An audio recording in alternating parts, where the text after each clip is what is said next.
Last time we bled 13,000 votes.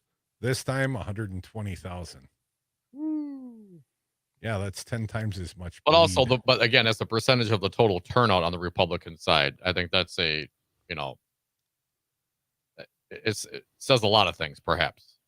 The total turnout could be indicative of, motivation, the total turnout number, and the percentage of that number would be, if you want to compare apples to apples. Well, I'm just telling you, it is my inclination that, Biden got more votes than Trump did in Wisconsin yesterday by 50,000, 40,000. Well, why don't we just compare their head-to-head? Yeah, right. Okay. So there's 35,000 more Biden votes, even with the uninstructed. 30 seconds. There were. All right, we're live. 35,000 more Biden votes. Gotta give us a heads up on the live, man. I don't be recording, ripping on Crute. All right, turn it off.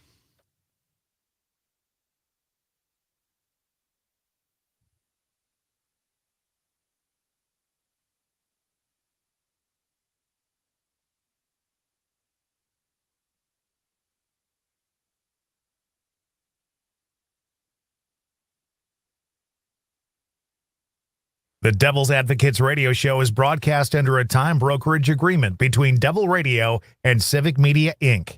Some portions of this program may be pre-recorded. Warning, you're about to listen to the greatest radio show ever. And due to contractual obligations and to shield our airwaves and corporate licensees from any semblance of liability, responsibility, and gullibility, we must tell you the views represented on this show are not necessarily those of this station or its management. This radio show contains differing points of view on current political topics, and due to the nature of its contents, it should be heard by everyone. Thank you for listening. Now live from the Civic Media Studios in Madison, Wisconsin, where the political party is just beginning, welcome to the Devil's Advocates radio show. Friends proving it's never personal, only politics. Please allow me to introduce myself. And now, here's your hosts, Dom and Crute. Welcome to the Devil's Advocates radio show, Dom. It's a hump day. It's an election hangover day. It's an opening day hangover day for Rich. He was partying his ass off, I bet. Welcome back, Rich. Hey, yeah, and also, for those poor, desperate souls that went to the Trump rally, God forbid, I got to think you got some sort of a psychic hangover, if not ringing ears, because they play the damn music too loud at the Trump rallies. But Dom, welcome to the big show. Hey, Crute, good to see you. Thank you, Rich. Welcome back. Of course, our audience love it when you hang out with us at the political party. But Crute, I don't know, man. I think the Trump faithful. They went to their church last night. They went to their cult meeting last night, and they were probably fired up. I think they're just fine today. It's interesting. As the winners and losers, the Page Six standbys, I shared some of that in the first hour. And I did talk to a few of our own Democratic strategist sort of friends, guys like Joe Zepecki. And one keen observation Joe pointed out to me, he said, while Trump was up there at the rally, they were having a little election in the Green Bay marketplace. And there was a very closely contested, or a number of closely contested races for school board. And those races came down to like 15 votes a seat. Ooh. And they all went against the MAGA candidates. And Joe said, what is the likelihood if Donald Trump rallied hundreds, thousands probably, in Green Bay, that those people went to the bar, went out to dinner, didn't go vote, and actually Trump's presence in Green Bay probably was at the expense of that school board turning MAGA? That would be hard to say, Michael. I would imagine, statistically, that most, and I have no evidence of this either way, but most of the folks that show up for rallies are probably ones that are going to vote. You go to a Biden rally, if you're that motivated to show up to see Joe Biden speak, you're probably going to vote. If you're motivated to, schlep through the storm in Green Bay to go see the Orange Messiah speak, you're probably going to vote. In a school board race? Probably. Well, if you're voting, right? Lots of stuff's on the ballot. I see the headline at the Washington Post. Wisconsin primary spotlights voter abilities for both Trump and Biden. And I would point out, if we just went head-to-head vote total, Biden won last night. You win, sir. Biden got 110,450 votes in the state of Wisconsin. Trump, 475,000. He bled 120,000 Republican Wait, votes. I'm sorry. Say those numbers again. I'm sorry. That makes sense to me. Biden got 510,000. Okay. Trump had 510,000. 475,000. Gotcha. Biden beats Trump in Wisconsin by 35,000 votes. And that's with the uninstructed. That's what, 48,000 uninstructed. Well, I mean, and hell, nearly on top of that- 15,000 Dane County voters voted uninstructed, liberal progressives that they are. And if I remember the numbers, I don't have it in front of me. Trump lost. I mean, Nikki Haley got what, like 12, 13%, something along those lines. He bled over 20% of the Republican vote in the state of Wisconsin. Nikki and Haley Biden got bled about 70. 10%. He got Haley got 76,603 votes. 76,000. She dropped Not even out. in the Dom. race, right? Uninstructed got 48,000 votes, less than 10%, about 8.5% uninstructed in the state of Wisconsin. Now, I would point out, in very liberal Dane County, about 14.5% uninstructed was the directive. 14,485, about a third of the entire uninstructed vote. Liberal Dane County. You know how it is, man. We've been here for a long time. So I think that those are very sophisticated voters, those that would go and vote uninstructed. Hell, Mark Pocan is quoted in this article at the Washington Post. Let me see if I can find Mark's quote here. Where is it? Mark. Rep. Mark Pocan, one of the first House Democrats to call for a ceasefire in Gaza, said he voted for Biden, but that he understood why many of his constituents did not. Here's Mark's quote. I certainly would not tell anyone they did anything wrong if they voted uninstructed, because it's an easy way to be heard on this issue. Concern about the war in Gaza was one of the top issues voters wanted to discuss with Pocan in 4 recent town halls he held in rural parts of his district, which include the heavily democratic city of Madison, as well as more competitive rural counties. One quick quote from Mark. I've expressed this to the White House and to the campaign that this is something that people talk about. Well, certainly they do. And it's not getting any better, as we talked about with the death of some of these people trying to provide humanitarian aid. In my understanding, coordinating their movements with the IDF. So, more outrage from the Middle East now. Now, I don't personally hold that all on the president. I don't know why he is responsible for Netanyahu's policy directly, why he's being held so directly responsible for this foreign policy of a differing nation. But anyways, if you want to do it in the primary, I've given everyone permission, right? Oh, thank you, Michael. It's very kind of you. Well, I did. I'm just saying, I think it's okay to protest in the primary. But I think these voters, many of them, will come home for Joe Biden. If the alternative is Donald Trump, and if you're civically engaged enough, paying enough attention that you care enough to go and vote uninstructed, to send a message to Joe Biden, if the binary choice is Biden or Trump, I'm feeling pretty good that they're voting for Biden. Michael, there may not be just a binary choice. There may be another choice, Robert F. Kennedy Jr. We don't know what heard of that that's guy. going to be, right? So I know what you're saying. If it's only a binary choice, perhaps those folks would. But what if there's another choice? What if there's a third party? What if, 10% or 20% of that crew peels off and votes for someone like Kennedy? And hell, he might attract, he'll track, if he gets on the ballot here in the state of Wisconsin, he'll take from both Biden and Trump, I would imagine. Well, Dom, I don't know if you saw the fine reporting at CNN, but their sources, CNN, smart people. That's a rag. They still make stuff over at CNN. I mean, they've really gone downhill, Crute. I got to tell you. Fake news. Yeah. Just because I am extensively quoted at a CNN piece. Maybe we'll get to that in a bit. Let's set CNN aside. Let's get to our audience. We've got a few early innovators. Want to hear from you, your immediate reaction to yesterday's election. I just look at votes. Biden beat Trump by 35,000 votes. And, you can take the disaffected Dems the uninstructed, the 48,000, and you can take the Nikki Haley voters and you can compare the raw vote totals between these two men. No competitive primaries on either side. Where's the enthusiasm gap? More people voted for Biden, 35,000 more. Trump led 120,000 Republican voters.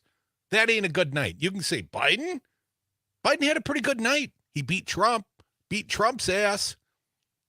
844-967-2789. Joe from Madison. First caller today. Welcome, Joe. Hey, Joe. Hey, guys. I wanted to respond to some of the conversation that you had with Earl in the last hour of the show. That interview just knocked it out of the ballpark. His usual thoughtful, interesting look at here are problems and they need to be looked at. He does not shy away. It was a very strong interview. And I would really encourage your producers on staff to push for if Biden's going to be coming into town. I know it's a Hail Mary, but I would love to hear a sit down with Earl and President Earl? Biden if there's ever What about any way. Crute and President Biden? What about Dom and Well, President? yeah, well, Sorry, I'm going to advocate for the Devils first, Joe. I'm sorry. He's had I know Kamala twice. He's had the vice president twice. Come on, we're two behind him. I understand.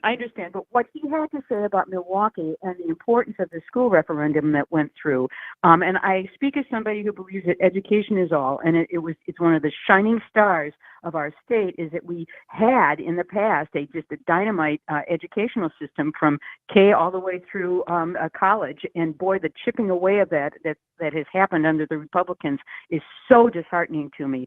So I wanted to just pitch that in there, and I just wanted to say I cannot understand Dale Coenga, who is with this now. I believe it's called the MMAC, which Correct. is the Commerce Group out of Milwaukee, and they and I went back and I looked at their press statement as to because I thought, why are they against this? I don't get it. And indeed, the superintendent of schools, Keith Posley in Milwaukee, said, I don't understand this either. I've got a clip from him from Wiz Politics where he said, I am more than happy to make myself available to support and talk with them, to walk them through the numbers. And nobody was apparently taking him up on it as to why this was, that they need this school referendum. And at the end of it, the Coenga is quoted as talking about why it was so important to them that they spent, as I understand it, $400,000 to defeat this referendum. Are you kidding me? I mean, why don't you put that into schools rather than going against schools? And at the end of it, he has this garbage line in there where Coenga says, no matter what, MMAC remains committed to partnering with Milwaukee Public Schools and all publicly funded school operators to ensure that every child receives a high-quality education.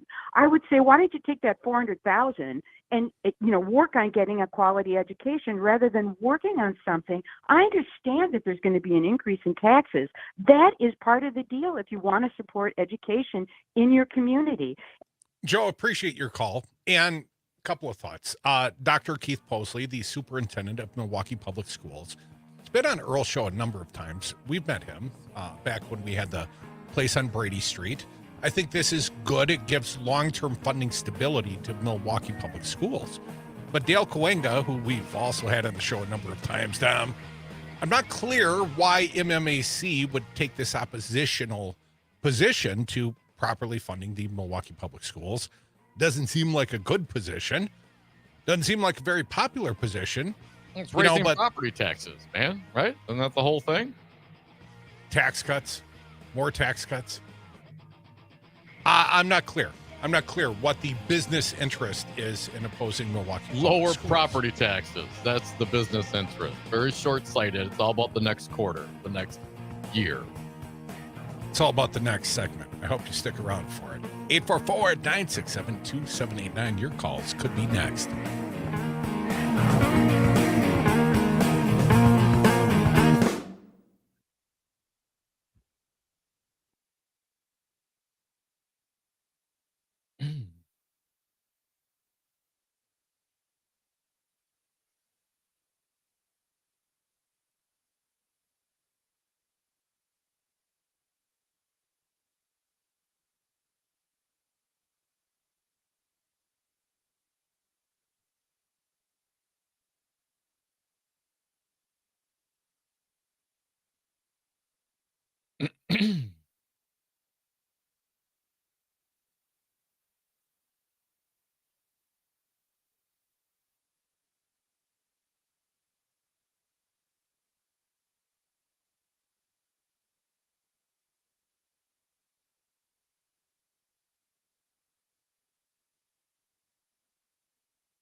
Grass-fed, locally raised, 100% organic.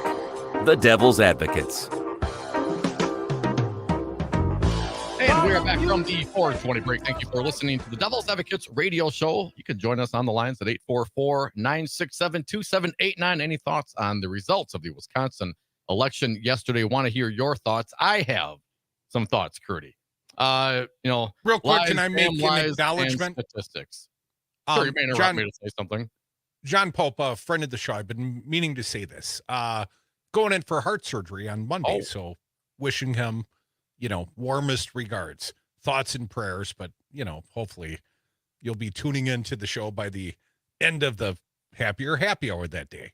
So anyways, John had reached out. I just wanted to acknowledge that. Good luck, John. We're all pulling for you. Wisconsin election results. Total votes for Republicans: Donald Trump 475,000+, Nikki Haley 76,000, DeSantis 20,000, uninstructed just under 13, Christie Vivek Ramaswamy. Total of those Republican votes came to 599,907 votes, just under 600,000 votes. On the Democratic side, a little bit less of the total population here. We got 510,450 for Biden. 48,000 and change for uninstructed, and Dean Phillips got 17,681 for a total of 576,299. So of all the Democrats that went out and voted, and all the Republicans that went out and voted, more Republicans got out and voted. 23,608 more Republicans voted yesterday, according to the AP results, than Democrats. What's your statistical analysis of that? 120,000 of them chose not to vote for the top of the ticket, Donald Trump. That's an enormous number. What do you say, about 600,000?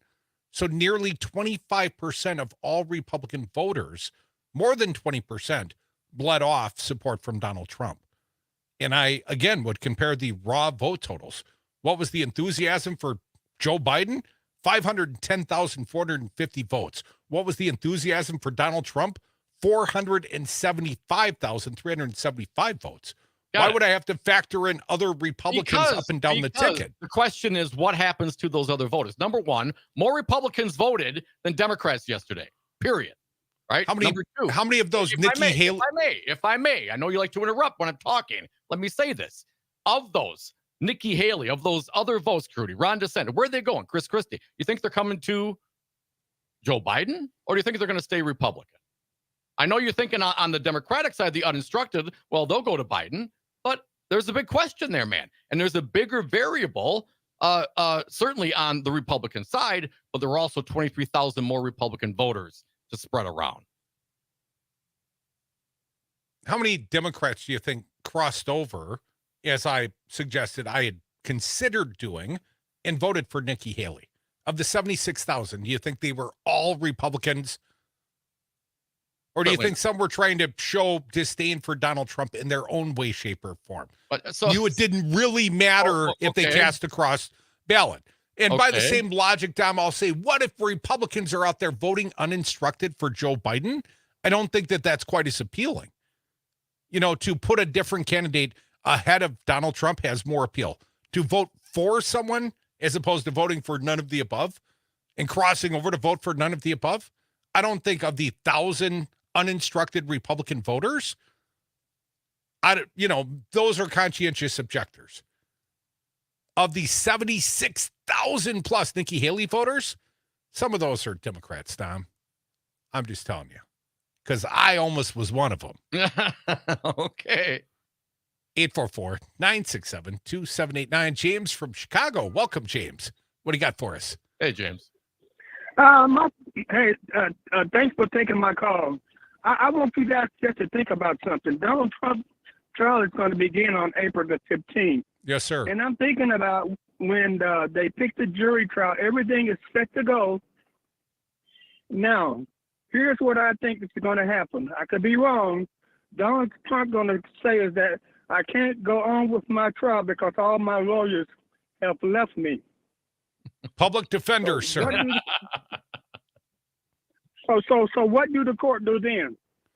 It's an interesting call. You know, if there was a defendant who lost legal counsel, you know, the week of trial, they would probably create some brief extension and allow them to seek out other counsel.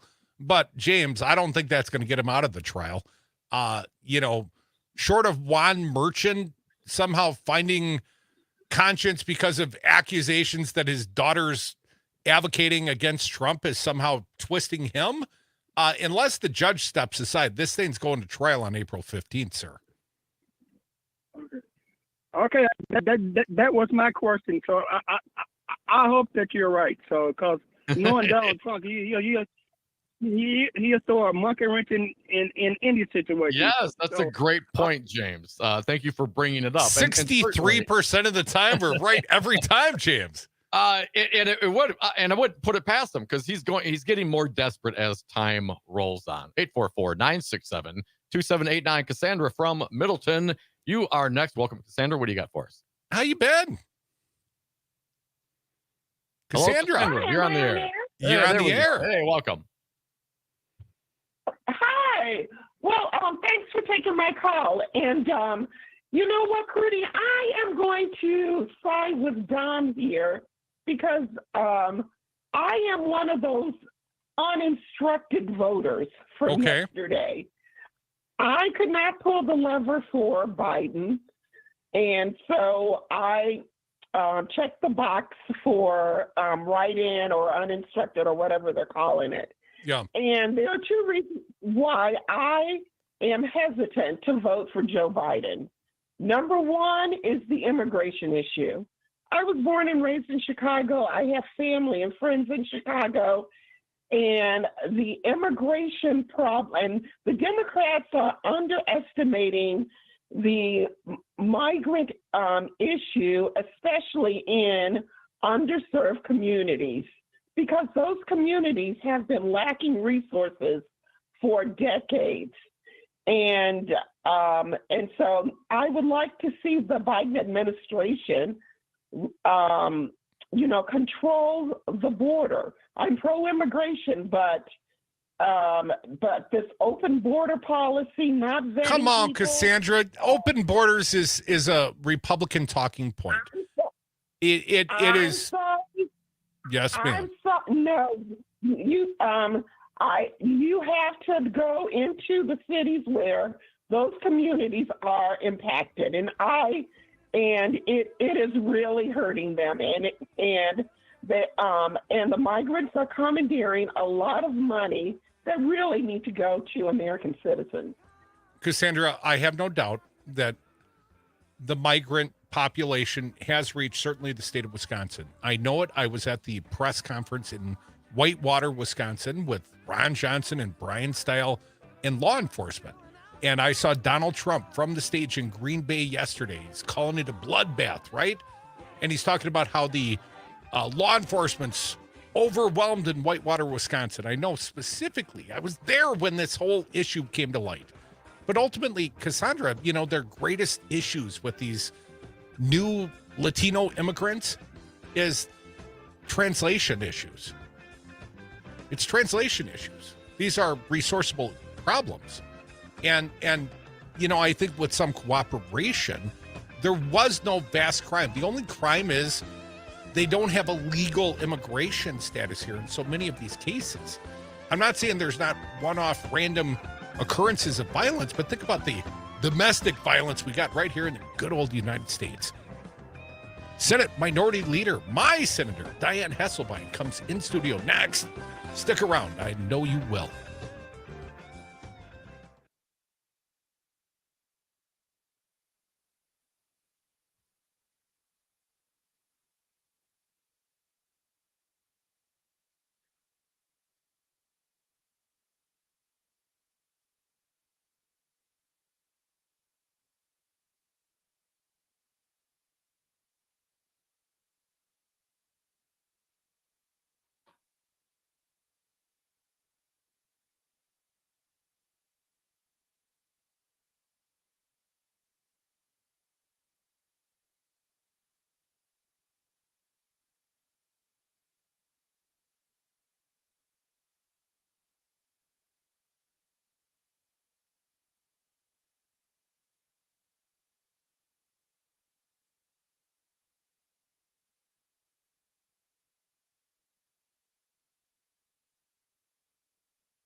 the Devil's Advocates. Sausage making never looked so good. Welcome back to the Devil's Advocates Radio Show, the Hump Day edition, the Hangover edition, electoral and opening day and otherwise. Dom, we've got a fine guest. She's joined me here in the WMDX studios in Madison. She's my senator, the Senate Minority Leader, Diane Hesselbein.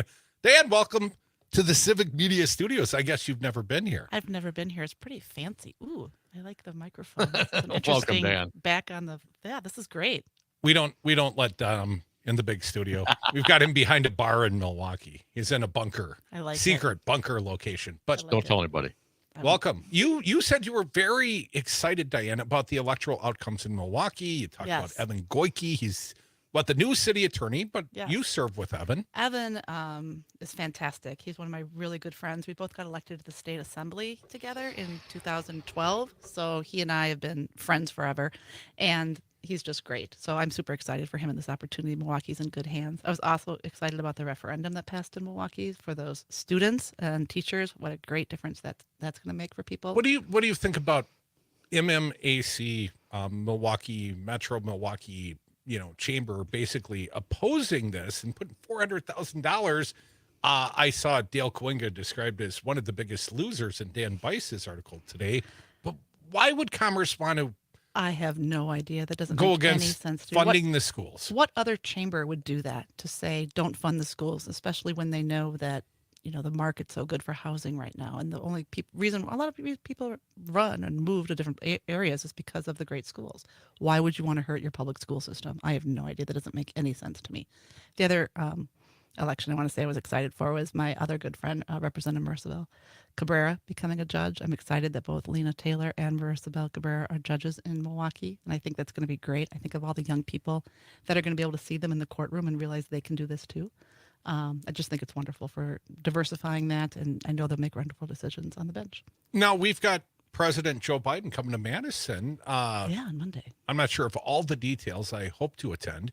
But when the president comes to our backyard here, it's kind of a big deal. What do you think about that? Oh, I'm excited. I don't know exactly. They didn't tell me yet either what he's going to be doing in Madison. But I was excited when Kamala Harris was here a few weeks ago. I actually got to meet her for the first time. Very intense. Very, inspiring. And she's a lovely woman and just wonderful. I couldn't say enough how warm she was and accessible. And we talked for a little while, and it was wonderful. Yeah. Folks, you are listening to the Devil's Advocates Radio Show. I've got my senator, minority leader of the state Senate of the great state of Wisconsin. She is Diane Hesselbein. But Diane, I want to talk about perhaps what's to come in the future. You've been serving in the Assembly and now in the Senate for a long time in the minority. Yes. And it kind of sucks because, when you're in the minority, and it's almost like a super minority here in the state of Wisconsin because of the very partisan gerrymandered maps.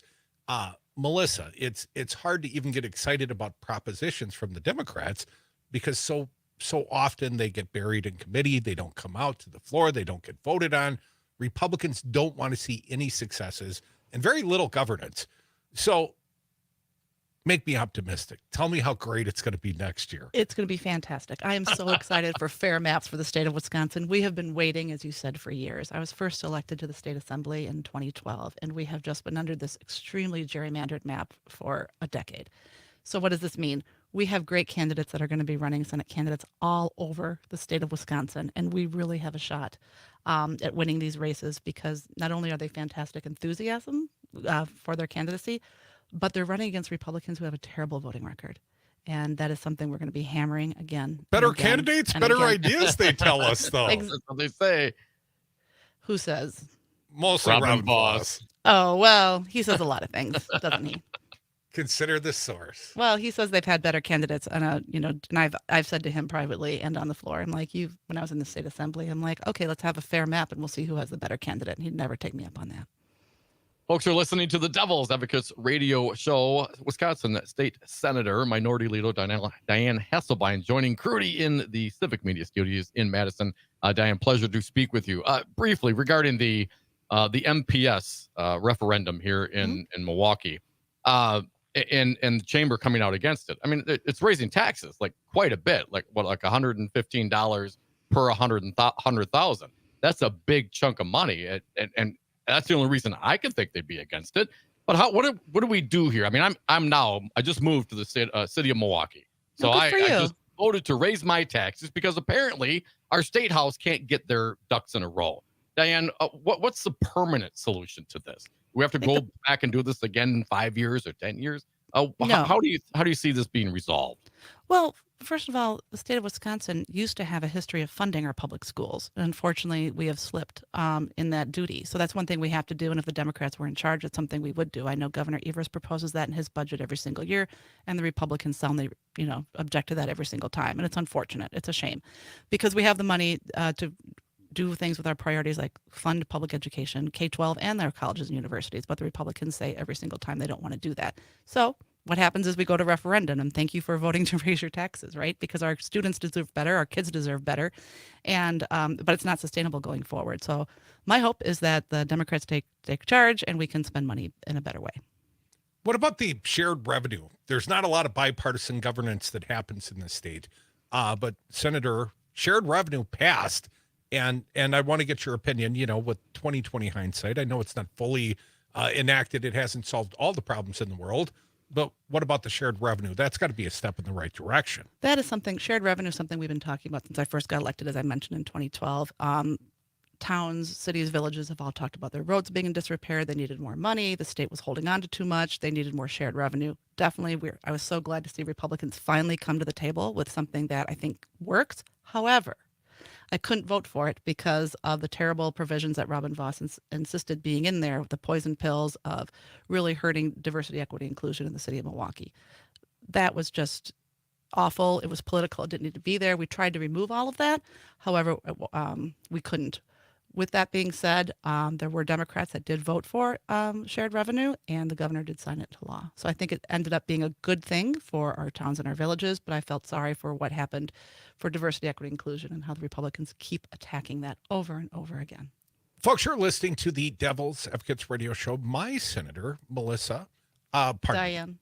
You know what? It happens all the time. I'm going to tell you a funny story, and I'll do it. You and Melissa Agard. I'm yeah, sorry. No, don't worry. It happens all the time. I've known Melissa since high school, and so this is not a bad thing. I think Melissa's great. But I will say one time the Republicans in the Capitol, I was walking down the hallway, and one of them said to me, "Hi, Sheila."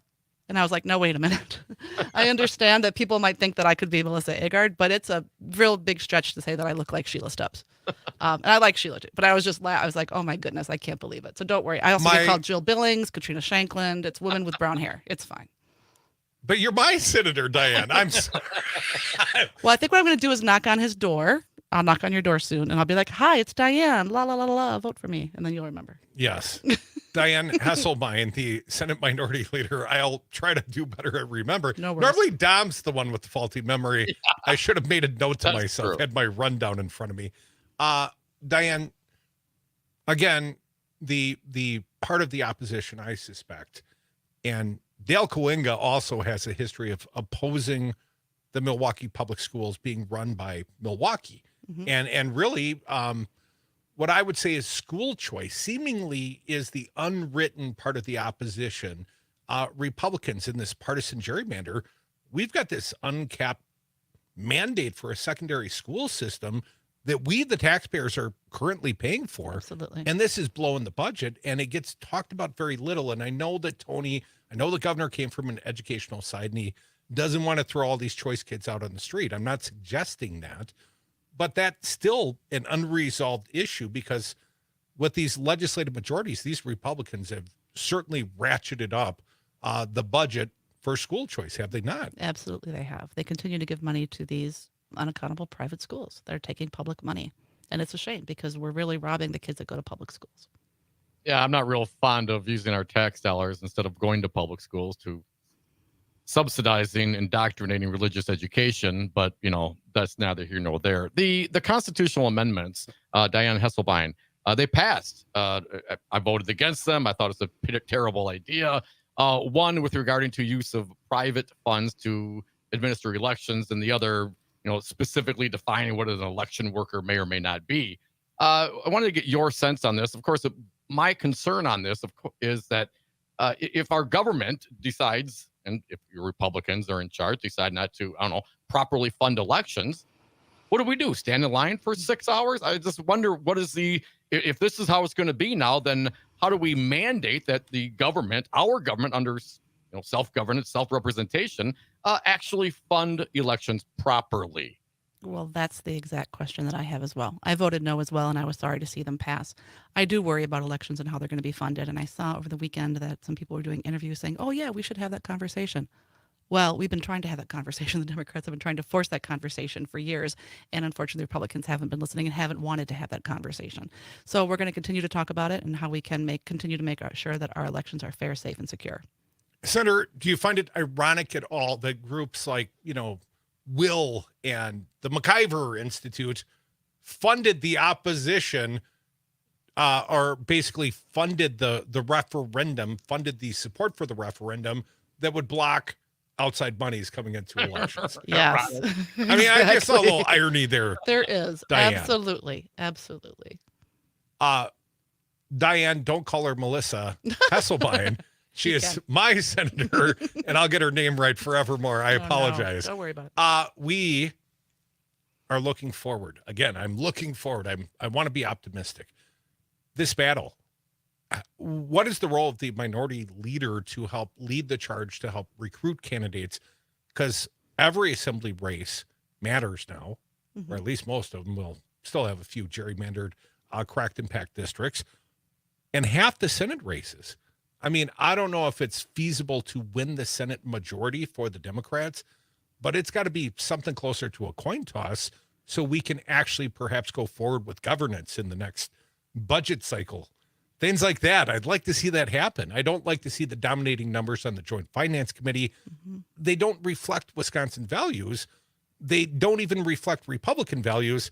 I'm not sure who they're there to serve, Diane.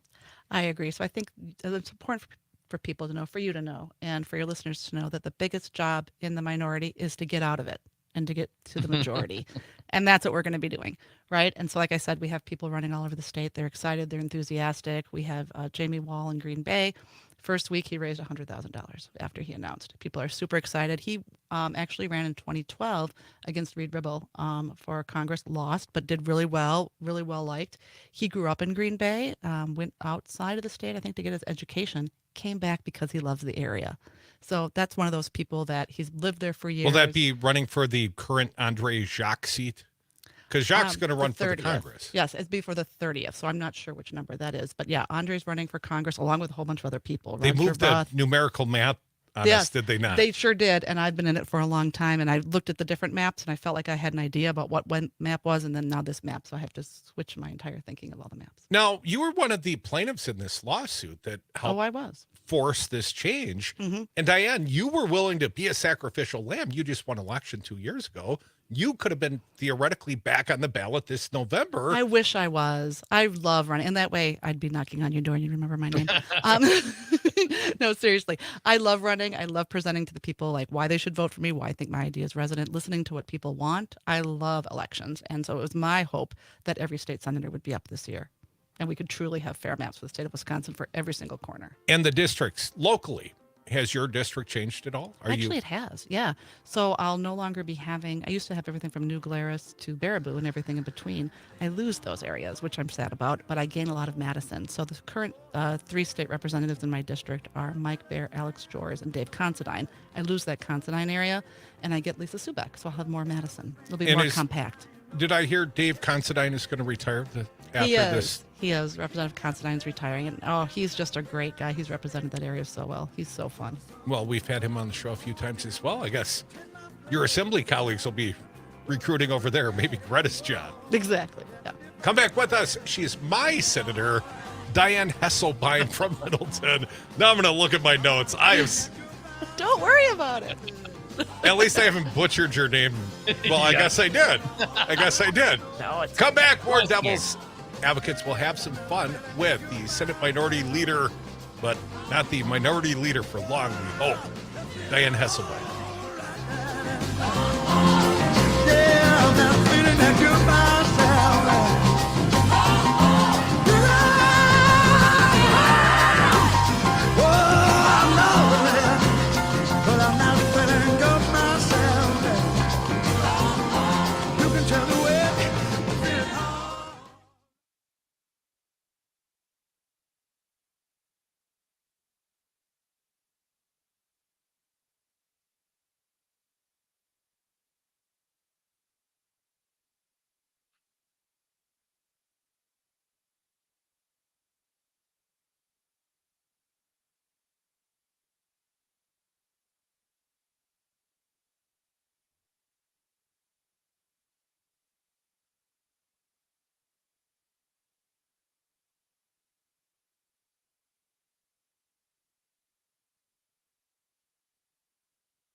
big and tall of political talk, the Devil's Advocates. Thank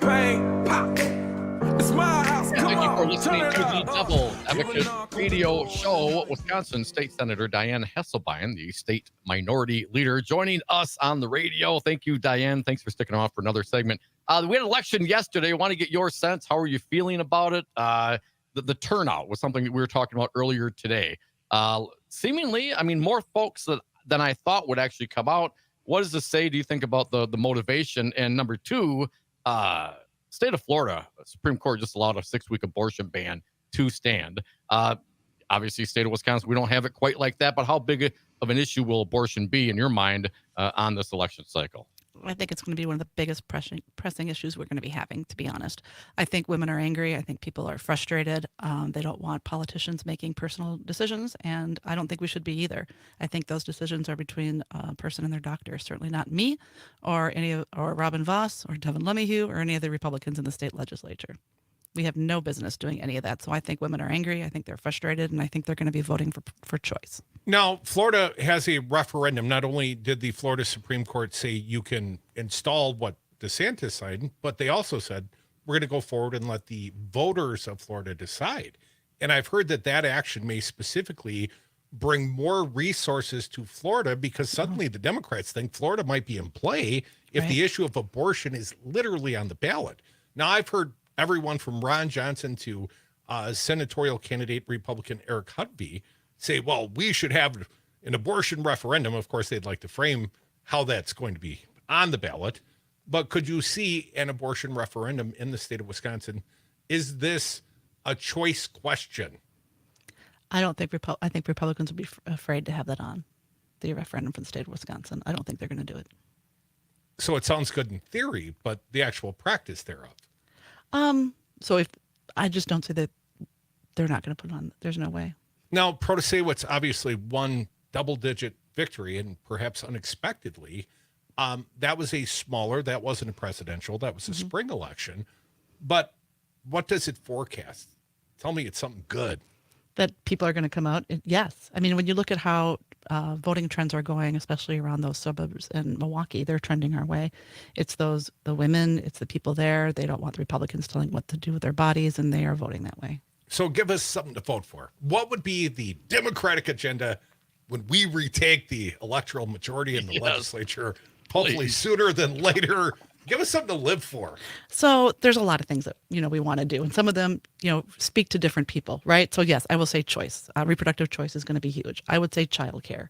That's huge. Actually funding K-12 schools, colleges, and universities. If you want to speak to Dom, you better speak to marijuana policies. I was going to say marijuana policy, definitely. I was very disappointed. I thought we'd at least get medical done this year. It was I heard it was number one on the ALEC agenda for the Republican Party, and they didn't get it done. And I think that's why Robin Voss put the most restrictive medical marijuana bill out, but it wasn't, we don't need the most restrictive, we need the most effective.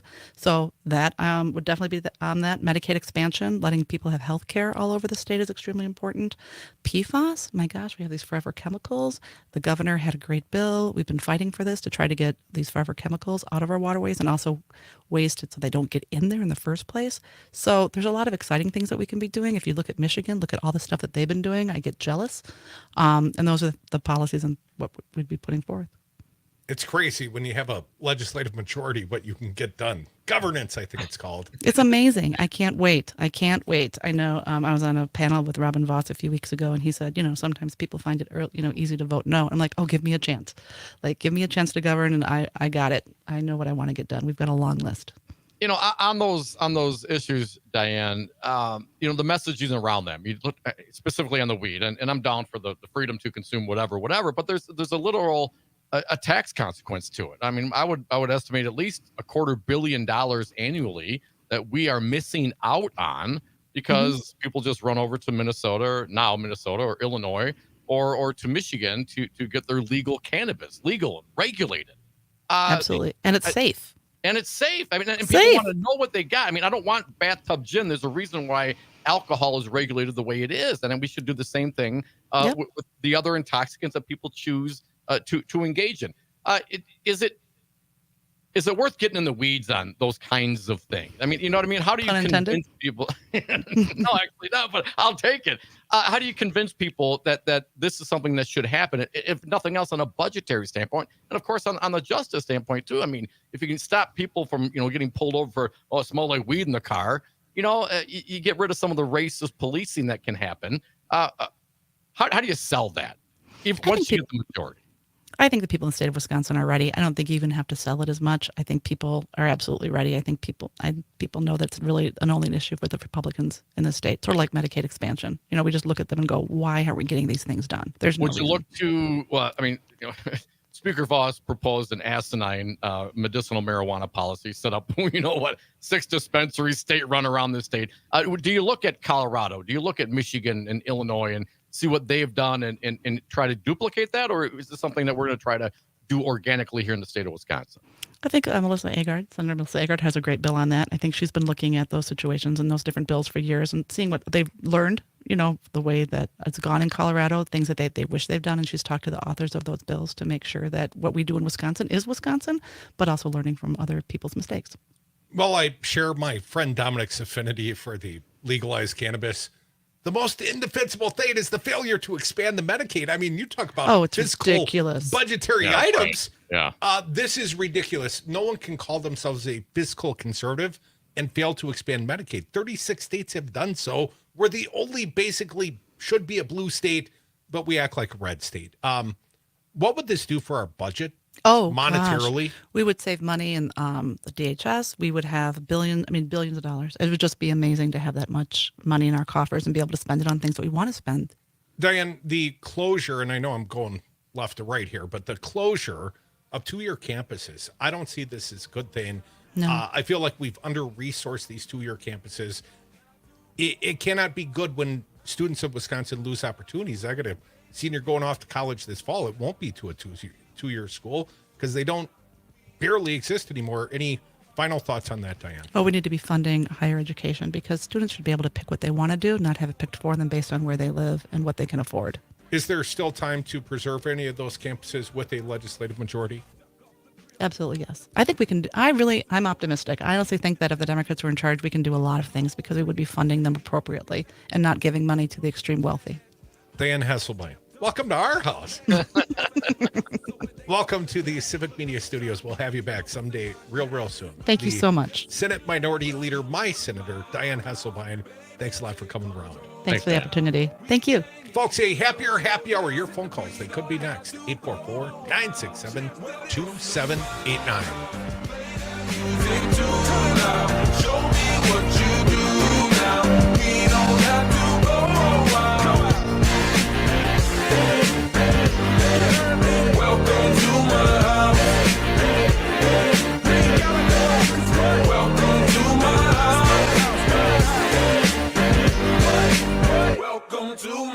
It's my house.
The Devil's Advocates radio show is broadcast under a time brokerage agreement between Devil Radio and Civic Media Inc. Some portions of this program may be pre-recorded. Warning, you're about to listen to the greatest radio show ever. And due to contractual obligations and to shield our airwaves and corporate licensees from any semblance of liability, responsibility, and gullibility, we must tell you the views represented on this show are not necessarily those of this station or its management. This radio show contains differing points of view on current political topics, and due to the nature of its contents, it should be heard by everyone.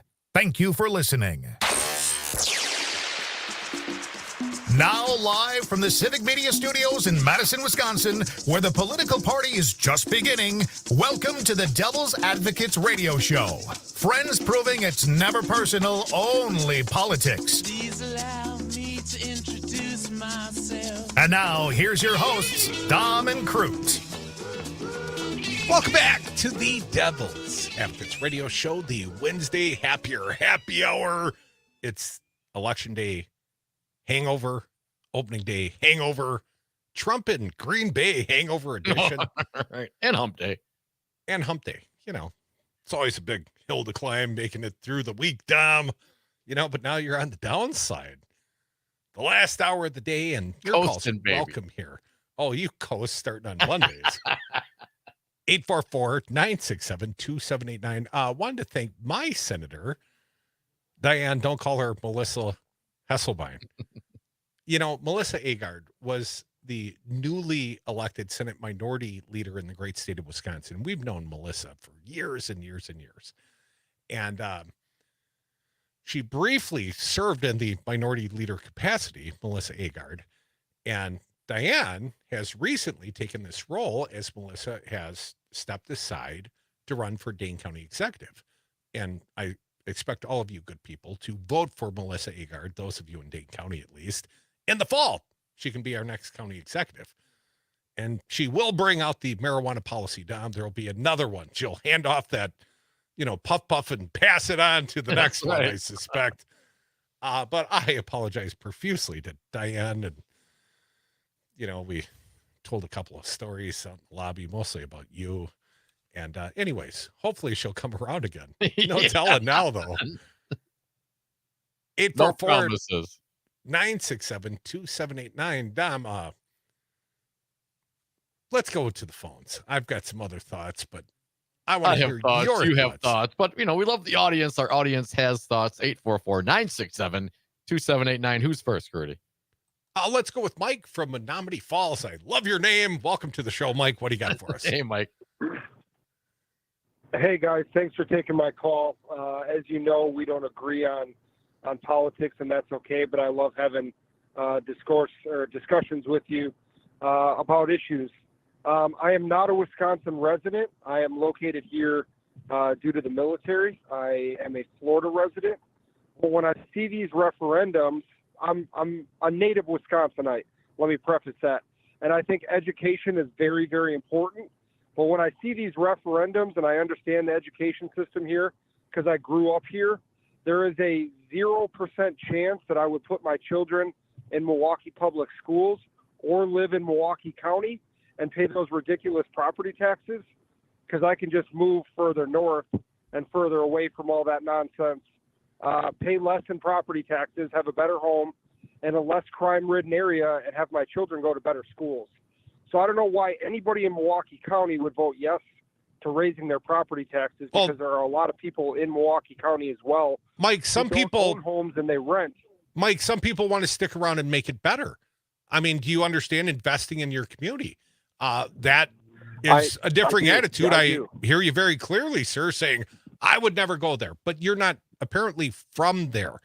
I don't think the Falls is just. I grew up in Milwaukee. Yeah, I moved north to Germantown, Hartford, Slinger area to get away from Milwaukee and put my kids in better schools because what seems to be happening, and correct me if I'm wrong, is more and more money keeps being thrown at the MPS school system, and you're not getting any results because the test scores and the reading and the writing comprehension are getting worse and worse and worse. And I'm not going to call it a political issue because I think that's a cop-out. And I understand that you guys are Democrats, but you're starting to see these school districts outside of Milwaukee County, we'll use Elmbrook because they just had their referendum recently that got passed. And those are very left-leaning Democrat members that are on that board that are in that school district, because I fully believe that those people are moving their kids and their families out of Milwaukee County into different school districts, but they're bringing their politics and their views with them when they're voting in those school districts. Would that be incorrect statement, or would you think that would be correct? Well, Mike, I don't know and I appreciate your call, sir. I don't know the geography in each and every community outside the Milwaukee area, and I don't want to speak to something that is not my expertise, but we know white flight's been going on from Milwaukee for a long time. People have been running away from the community of Milwaukee for a long time. It's been villainized. It's villainized each and every day on right-wing talk radio. Well, it's not just Milwaukee. It happens over the years in many urban areas. Sure. But particularly in the state of Wisconsin, where Scott Walker divided and conquered and made it a rural versus urban dynamic. And we hear that playing out in the words Mike uses. Well, I'd never enroll my kids in those schools. I've gone up to lower property taxes and better schools. Well, I think what you're saying is whiter schools. That's what I hear, and what I would say is we all want our kids to get a good education, have the opportunities, and feel safe. But we also want to uplift the communities we live in. I hate when I hear, someone's not patriotic because they criticize America in some way, shape, or form, or they criticize their community. Well, there's a lot of dedicated Milwaukeeans that continue to live there, pay the taxes, voted, guys like Dom. Dom's a selfish bastard, and he voted to raise his own taxes, and his kids are done with school. Why'd you do that, fella? I'm asking you, Dom. Why would you vote against your financial best interest? You could have squeezed a few more dollars on your bar tab, but instead you got to give them to the city. It's a chunk of money, man. And I did it because I think I'm in a position where I want to do what I can to support the community in which I live.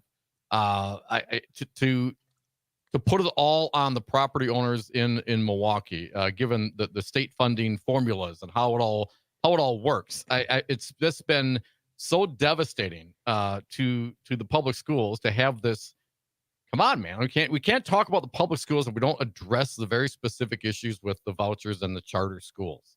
There's 30,000 kids have been diverted from Milwaukee public schools. They've destroyed the neighborhood school concept. And it set aside the fact that it subsidizes religious indoctrination, which should not be happening as a church versus state kind of thing. But there's real dollars being diverted off into those areas. Number two, there's a lot of poor areas in the community, and there's resources are needed. And when people pull out, it becomes a downward spiral.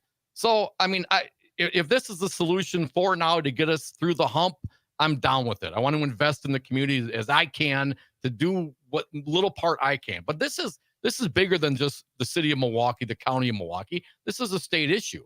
And when we have politicians that continually, take from what the resources that are needed for underserved areas and just give them to the kids that are already getting.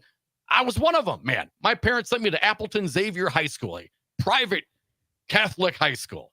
I went from public schools in Hortonville to Appleton Xavier in Appleton, and they didn't get a tax break. They didn't get a voucher. They went to pocket, and they decided for themselves that they wanted their kids to go to this school. I didn't have a choice in it. You know how it is when you're a kid. Your parents tell you what to God's will. And I thought, man, that's crazy. How do they just go to their pocket? And they still paid the property taxes. Well, now you fast forward nowadays. Now you get the voucher from the government, our tax dollars, to send the kids to the very same school in which they were going. So it's hard to discuss anything with regards to Milwaukee public schools or public schools in general if you don't discuss, I guess, the history and what we've done in the state of Wisconsin. How we do it in Wisconsin. We're one of the first vouchers in the country, and now, I believe it maybe it's Oklahoma. They're actually testing whether or not they can fund directly, not give the money to the parents, but give the money to like a religious voucher schools. It's the continual peeling off of the resources that drives me crazy. 844-967-2789. Jeannie from Middleton. Welcome, Jeannie. What do you got for us? Hey, Jeannie. Hi, how are you guys? Good. I think I have a slightly different take on the educational deal. I want you guys to understand I'm very much pro-education, but the biggest challenge I see today, I'm going to call generational change. You know, when I was growing up, it was really about taking somebody's aptitude and work ethic and passion and pairing that person to, let's just say, the right job. Sure. And today I find that we seem to not bring those factors into the equation at all. It's more about how one feels and, you know, like continue a process so such that there's really not very good use of, in my opinion, there's not very good use or match of resources so that society benefits in the end. What is your guys' take of how are we going to address that? Because AI is going to eliminate a lot of these nice jobs that everybody wants. And of course, you know, I want everything from a plumber, an electrician, to a carpenter, to competent physicians and everything else. And right now, I'm not seeing society do that. How do we do better? Well, Scott Walker would tell you, Jeannie, Wisconsin needs welders. And what I would say is that there should be encouragement of the trades. There should be opportunities to learn these things in the high school level. I mean, some people are not college bound, but the trades can pay one very, very well if one's willing to, you know, learn the skills, be a journeyman, train, go through an apprenticeship if necessary. And I would say those sort of working stiffs, those are the sort of people that deserve a union as well. You know what I mean? Like, those are the people that do real work. Yeah, Talking about passion. Work environment, certainly. And Jeannie, the AI, you know, listen, it's going to take longer for, you know, the robots to take over the plumbing and welding jobs than it will for the AI to take over, you know, your mid-level management, your accounting, and your HR positions. Those things are already getting peeled away as we speak. So there is a whatever shift happened in our generation, Jeannie, to what's coming next, it's going to be dramatic. There's no question about it. But it's also, I mean, people still need to eat and live and survive and prosper. And it's really hard to focus on, you know, arithmetic when you're hungry or you're scared of going home. Those kinds of trauma things that we deal with a lot. And let's not forget the mental issues and challenges that people can have as well. Folks, we are the Devil's Advocates. 844-967-2789. Come back with more of your phone calls after this short break.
The Devil's Advocates. Political commentary from the back of the class. Yeah, thank you for listening to the Devil's Advocates radio show. You're welcome to join us on the lines. Back of the class style, 844-967-2789. Dom, looking at a few of the contributions on the text line. Here's one coming in. Oh, I don't know which station, but one of the stations. Studies have shown the kids who grow up in diverse environments are more well-rounded, more empathetic, and better at problem solving. I think that would be an avocation for living in a metro. Here's another one. Private schools perform better because they get to choose their students. It's a scam. I don't disagree. AI will be great for education. Imagine AI adjusting its techniques based on how well the child is learning and the material. We could end up with all children being taught by individually focused AI teachers, and human teachers would oversee the AI. That sounds a little Orwellian to me, Dom.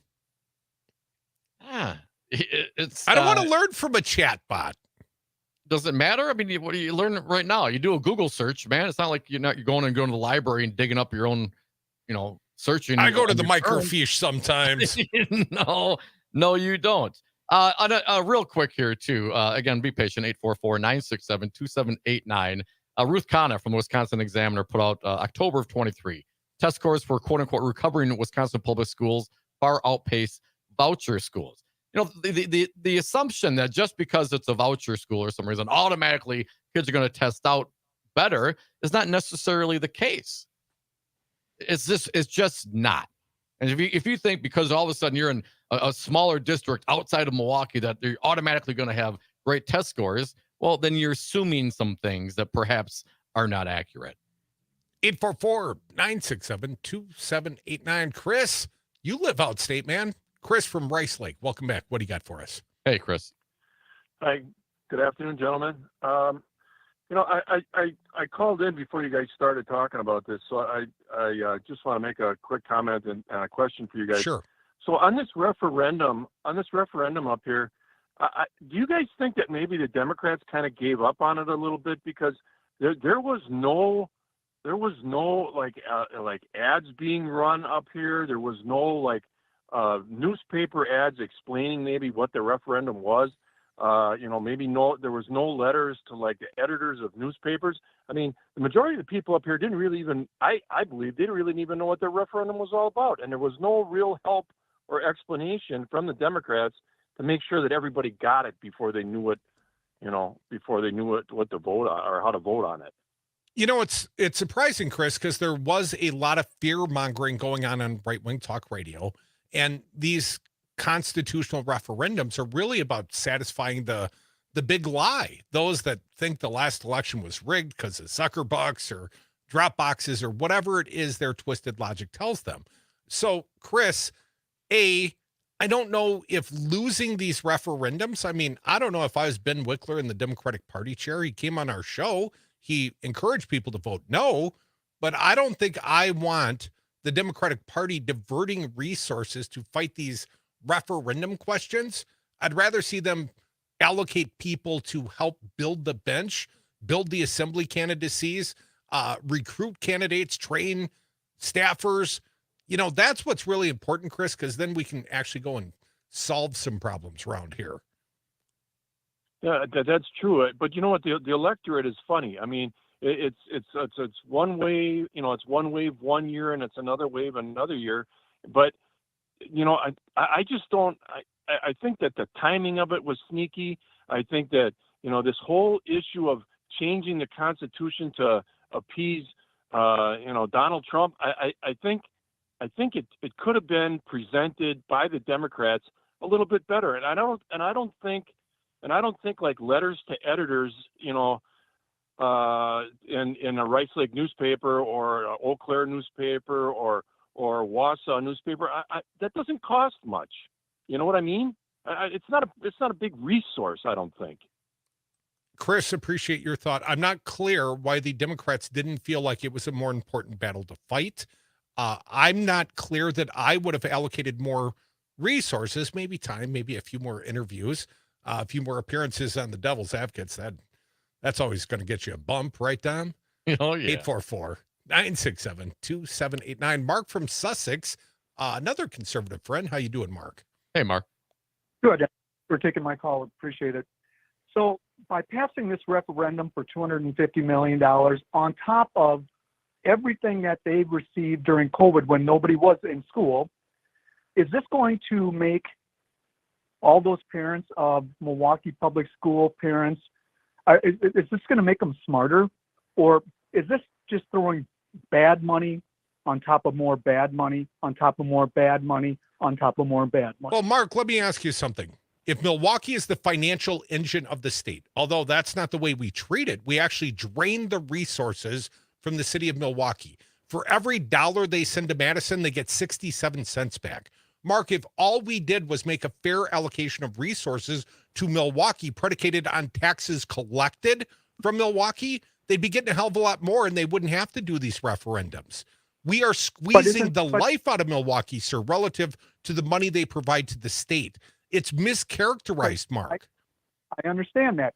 But Tony Evers, my buddy Tony Evers, whatever, again, he's sitting on hundreds and hundreds of millions of dollars. He refused to give a tax cut.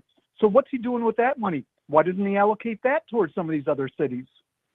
I'm not sure that the governor can make direct allocations. Why Evers has not taken the Republicans up on a few more of the middle-class tax cuts, that's a head-scratcher for me too, Mark. Thank you very much. Hey, Mark. I agree. Mark, let me ask you a question with regards to the private voucher schools money. Do you think it's appropriate for tax dollars to be going towards religious schooling? I absolutely do for any educational system, for the backing of government. Because again, I want to go back to the Milwaukee Public School. Hang on a second. So you're fine, Mark. I want to be clear here. So if I go to my school, my science class, and it tells me, the Earth or the universe is billions of years old, and I go to my religion class and they tell me this Earth is 6,000 years old, you think that's totally fine? You're okay with that? I do, because on the opposite side of that is now they're teaching kids that even though you were born as a male, now you can become a female, and now you can go into women's locker rooms, and so there's an equilibrium there, my friend. Mark, that's not really an issue, and I know that Governor Tony Evers, but I mean, relative to the number of trans kids in this nation, Mark, it's not a significant issue. The greater issue is the fact that by bullying these kids, we've perpetrated a lot of harm on these kids, and there's more suicides. And simple participation in sports. I had this argument with my family just the other day. Be kidding. You gotta be kidding. The simple, Mark, I'm going to cut you off here because I want to say something. This simple participation in sports is good for kids. And to think that because one athlete rose up, one biological male who had transitioned to a female was good at swimming, and some poor girl got knocked from 3rd to 4th place and her life's been wrecked. I can tell you what, there were a lot of biological males that were better at me than sports, and I tried really hard, but I had limitations. If someone is better, is it possible that once in a blue moon, one of these transitioning athletes is better than the competition? Yes. But there are like less than a dozen transitioning athletes competing in sports in the state of Wisconsin on the high school level, and less than 50 nationally competing on the NCAA level. Less than 50 athletes. And you're losing your freaking mind over it for no good reason. More Devils.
Warning, listening to the Devil's Advocates may expose you to opposing views. Welcome back to the Devil's Advocates Radio Show. Lots of callers, lots of people, strong opinions this day after an election, Dom. We'll get to them. 844-967-2789. I have a strong opinion that the Journal Sentinel has stolen the thunder of tomorrow's 4:30 guest. We've got Dr. Kristen Lyerly joining us tomorrow on the big show, Dom. The Journal Sentinel reporting at this hour. She will make an announcement in the morning that she is running for the 8th congressional seat. That was the former Mike Gallagher seat. That's probably why I booked her for tomorrow, but the Journal Sentinel has beat us to the punch down there. Damn it. Actually, I think Jim Schmidt was the first one to report it yesterday on the Devil's Advocates radio show. He was also letting the cat out of the bag. But Dr. Lyerly joining the big show in the 4 o'clock hour tomorrow. And also new Marquette University Law School polling, national polling. Charles Franklin will join us in the 5 o'clock happy hour tomorrow to discuss the new numbers, Dom, the snapshot of the opinion of the electorate. But we get it each and every day. We do a town hall, a focus group, all in one. You just got to dial 844-967-2789. Crute, once again, the Ruth Conniff piece at the Wisconsin Examiner from October of 23. Just a few paragraphs to give you some of the info. Listening to a Department of Public Instruction press conference on Wisconsin's students' test scores released this week, again in 23. It was easy to predict what the state proponents of taxpayer-financed private schools would have to say. DPI delivered a glass-half-full analysis of the data, which shows Wisconsin public school students with proficiency rates well below 50% of the statewide standard in both reading and math. Overall, public school students achieved 38.9% proficiency in English and language arts and 37.4% proficiency in math. As the department press release explained, this is an improvement since the beginning of the pandemic. Yeah, that wrecked education. They are the best scores Wisconsin kids have received since the 2018-2019 school year. Now, the right-wing Wisconsin Institute for Law and Liberty wasted no time releasing a response by researcher Will Flanders, that guy from The Simpsons. The results are in. Wisconsin schools are failing kids. But wait a minute, Ruth Conniff writes. How did the private voucher schools Will promotes as the answer to our quote-unquote failing schools do on the same statewide tests? According to the same proficiency data released on Tuesday, again at 23, schools in the Wisconsin Parental Choice Program scored almost 17 points worse than public schools in English and language arts, with a total proficiency of 22.1 compared to the public schools' 38.9. They did even worse in math, almost 20 points behind public schools students with a voucher score of 17.9 compared to the public 37.4. So much for the voucher program as a magic bullet to fix education. Flanders, again, the Will guy, skips over the inconvenient top-line number that shows voucher schools as a group score significantly lower than public schools as a group, and asserts that once again the schools in the choice program are outperforming their public school peers. He reaches this conclusion by ignoring the big picture completely and focusing only on areas where the data looks better for vouchers. Facts don't matter to Wisconsin's powerful school privatization lobby. 3 decades of unimpressive results from the state's ever-expanding school choice experiment didn't stop the legislature, again in 23, from striking a deal with the governor to give a hefty bump in taxpayer dollars for students in private schools this year. Yeah, let's not forget that. And the budgetary burden of financing 2 whole school systems, one public and one private, hasn't given state leaders enough pause to block enrollment caps from coming off the voucher program altogether in a couple of years. Uncapped mandates, love them here under Republican rule. Physically conservative that they are. Well, as long as they're teaching you Jesus. Oakley dokley, then. 844-967-2789. Let's go back to our audience. Drew from Lake Mills. Welcome, Drew. What do you got for us? Hello, Drew. Hey, guys. How we doing today? Good, thank you. Yeah. All right. So I just need to maybe correct the record, or basically I need to make sure that rhetoric is not mistaken for fact, okay? And your previous caller, conservative gentleman, talked about how schools are teaching that transgender is okay, all right? So I'm an administrator in a large middle school in Dane County, and I need all of you conservatives to turn up your radios and actually listen to somebody who does this work every day. Don't just rely on all the crap you see on right-wing Fox News and whatever, right? Don't forget childless Vicky McKenna. She's always got something to say about transgenders getting in the bathrooms. So here's how this actually works, okay? So if we have a student that comes to their counselor or comes to their office or comes to their teacher and says, I'm feeling like I'm not the person I should be, we talk about it. We don't tell them right, wrong. We don't do left, right. We don't do whatever. We listen to what the student has to say. Then we reach out to parents and say, here's what your child is going through. Do you know about this? Parents either say yes or no. And then we have conversations with the parents about it. At that point, the school is out of it. It's up to the parents how they want things to proceed. We don't teach them anything is right or wrong. We simply listen to them and inform their parents. Whatever happens after that is up to the parents and the child. So please, for the love of God, everybody, stop listening to people who don't work in schools. Listen to the people who do, and I will tell you exactly how we do things, okay? I'm very fired up about this because so many people feel like they know everything about schools because they went to one. Well, you know what? I've been on an airplane. Could I fly an airplane? Heck no, I could not fly an airplane. So stop. Just because you went to school doesn't mean you're an expert at school. But I stayed at a Holiday Inn Express last night, Drew. I appreciate your call, man. It's always great to get insights. I can give you one. I've told this story before, but I think it bears repeating. I've got a in-law who is a school administrator in Dane County and was called up to the Capitol. And this is some years ago, 8 years ago. And at that point, it was Senate Majority Leader Scott Fitzgerald, Republican, and I believe Robin Voss. And they bragged to the school administrator that they loved the fact that the Wisconsin schools have to continue to run referendums. They never raise your taxes. You raise your taxes.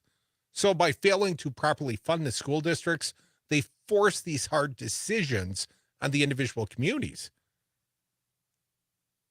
And then if you're MMAC, they try to fund the opposition to your local community's referendums because local control, they're always for it. 844-967-2789. That's irony, Dom.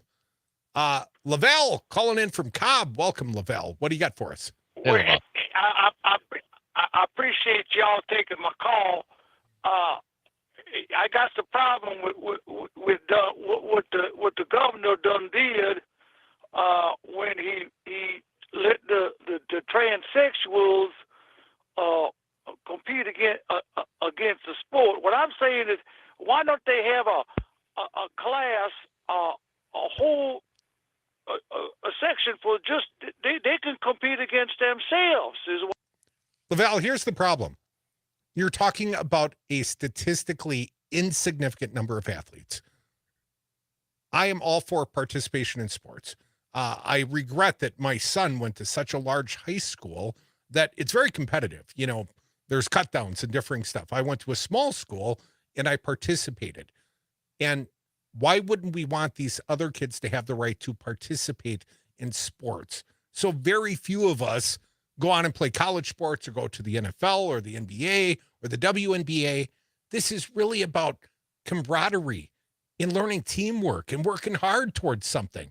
And the fact that this has been so created as an issue, I mean, literally, we're talking about a couple dozen kids nationwide here, Laval. You know, this is not a significant number. There might be a dozen kids. There's like 3 or 4 acknowledged transgender athletes currently participating in Wisconsin sports statewide. You couldn't even get a euchre hand going if one of them was sick one day. You know what I mean? So this is not an issue.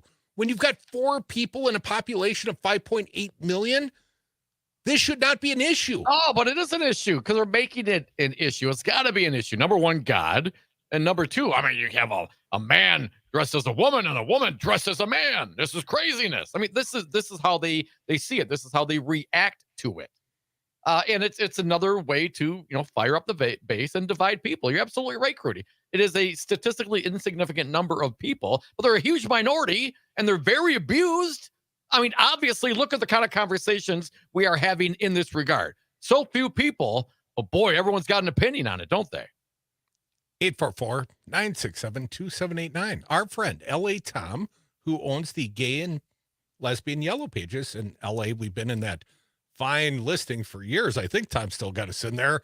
Tom, welcome back. What do you got for us? Hey, Tom. Hey, guys. First off, we the people ultimately are the government. We must never forget it. And that means all of us, not just you straight white men out there. Put yourself in the shoes of someone that grew up gay in your small little town, like I did, that took my talent and went to California because I couldn't take some of you idiots. You're idiots. And yes, I played sports, and yes, I played college sports. But you know what? I'm not going to sit around and listen to you guys and your just not understanding human beings is absolutely deplorable. Second, Cassandra, the Democrats and the Republicans in the Senate put together a bill, an immigration bill, that they didn't agree with everything. Donald Trump was the one that blew that thing up and told the House not to do it. So quit putting this on the Democrats. The Democrats had an immigration bill, and it was passed by the Senate. It was the House that would not bring it up. And Cassandra, I know you're smart enough to know the 3 branches of government, so don't use that as an excuse. Third, please, I'm going to say Melissa, and it's not Melissa. Diane, it's not spend. You're not going to spend a bunch of money. You're investing money in education so you can get a return on the investment. Investing in kids, investing in the future. I thought that's what Wisconsin was about. And you have people on the Republican side that are sitting on billions of dollars that haven't released that money to the public schools. Today really, really made me realize why it was that I left the state of Wisconsin. And I haven't felt that way in a very, very long time. You rednecks, seriously, go under your hoods, because I've heard racism, I've heard sexism, I've heard transphobia today on the radio that I just can't even believe, because you guys have never walked in the shoes. Go walk in the shoes of someone else, like Jesus Christ said. You know what? And then maybe you will actually have a little bit of empathy for other people. And for you idiots that call up and call it the Democrat Party, you sound like a bunch of idiots. It's the Democratic Party. Get it straight. You're just a bunch of dumb blanks. I won't say the word. I won't say pussy like your president does.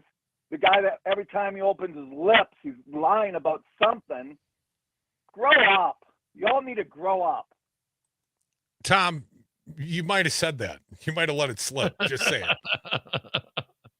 844-967-2789. Always appreciate your passionate calls. And you're spot on, Tom. It's amazing the humanity or lack thereov. When something happens to them, to us, to a person, then you get it, right? Then you understand. If you're, straight white, middle-aged guy in this country, things are pretty good for you, generally speaking. You're gonna be okay. You're not gonna have institutional racism coming at you. You're not gonna have the transphobia. You're not gonna have the anti-gay. You're not gonna be singled out at the clubs for mass shootings. This is the empathy is certainly lacking. I think that's also part of the lack of education. Let's just be honest here, folks. Read a book and do a little bit of traveling. That'd be good for you. Yeah, but some of our conservative friends might feel uncomfortable talking to their kids because, it's hard to translate one's small-mindedness and rationalize it properly. It makes it a very difficult conversation. Yeah. The reason why it is uncomfortable is because you're not supposed to be like that. Open your mind, man. What would Jesus do? He'd come back and listen to more Devil's Advocates. 844-967-2789.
The Devil's Advocates know how to kick ass and chew bubblegum, and we're all out of bubblegum.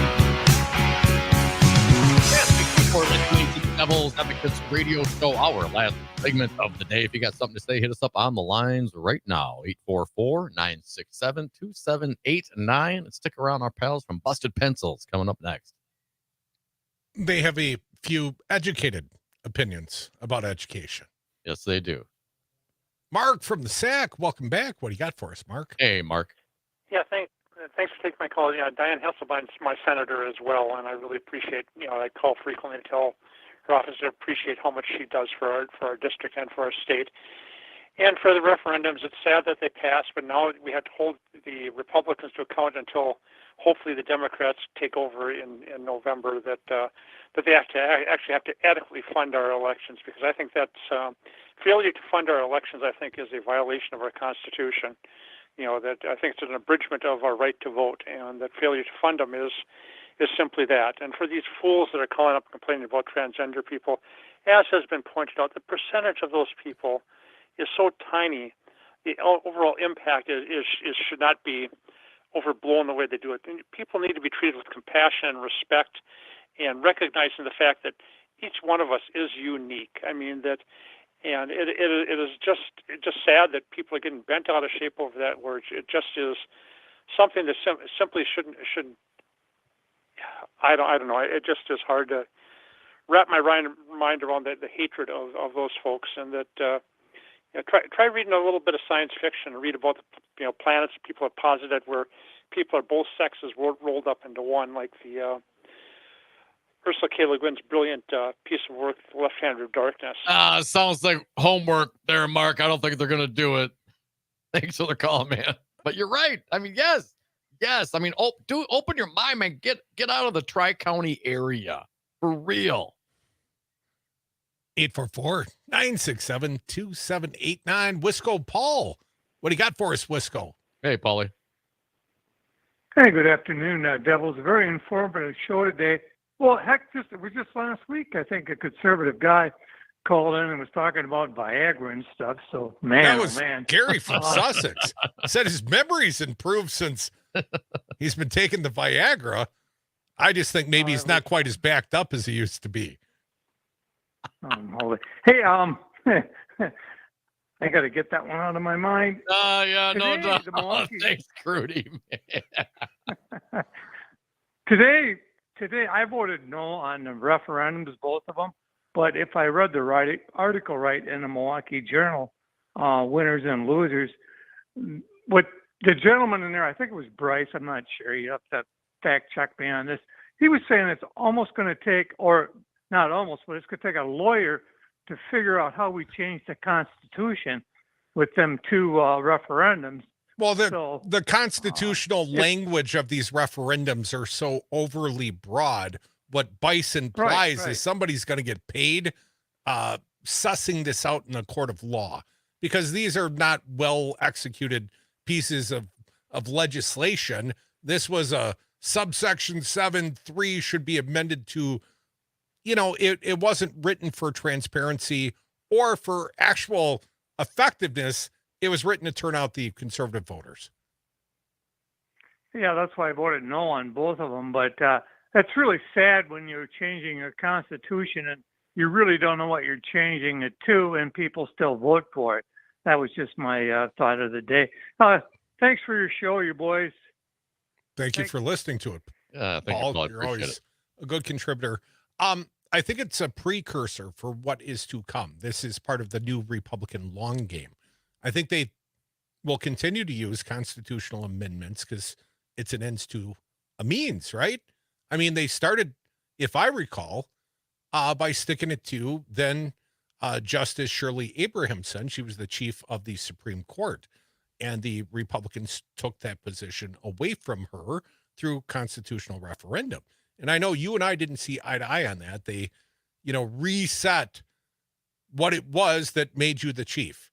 And effectively, they did so to steal that away from the then chief because they didn't like her, despite the fact she was a nationally respected jurist and at least once considered for the U.S. Supreme Court. This is more to come. So watch that space, because you're going to see a lot more of these sort of referendums as long as they've got enough legislative juice to put them on the ballot. Because people don't pay attention in these spring elections. It's not well sussed out. People don't know what the hell those things meant. Well, to they the got point behind of them. up north, there's a lot of ambiguity in the language itself, and if those that are not against it are articulating specifically what it means, why we're here, what it's doing, and if you got to get to that degree, man, people's attention spans are real short these days. 844-967-2789.